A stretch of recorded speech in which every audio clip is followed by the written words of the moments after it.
સુરતમાં લગ્ન પ્રસંગમાં ફાયરિંગની દુર્ઘટના બની હોવાનું સામે આવ્યું છે।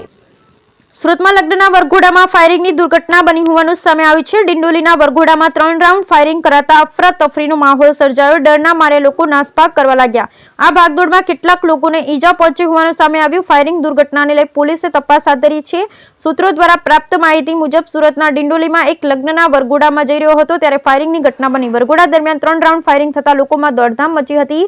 આ ફાયરિંગમાં 2 લોકોને ગંભીર ઈજા પહોંચી। પોલીસે આ દુર્ઘટનાને લઈ આસપાસ વિસ્તારના સીસીટીવી ચેક કર્યા, જેમાં સામે આવ્યું કે એક શોપના માલિક ઉમેશ તિવારી દ્વારા ફાયરિંગ કરવામાં આવ્યું। જોકે ઉમેશ તિવારી લાયસન્સવાળી બંદૂકથી ફાયરિંગ કર્યું, પરંતુ જ્યારે લગ્નનો વરઘોડો પસાર થઈ રહ્યો હતો ત્યારે કેક શોપના માલિક દ્વારા અચાનક ફાયરિંગ કરાતા 2 લોકોને ગંભીર ઈજા પહોંચી।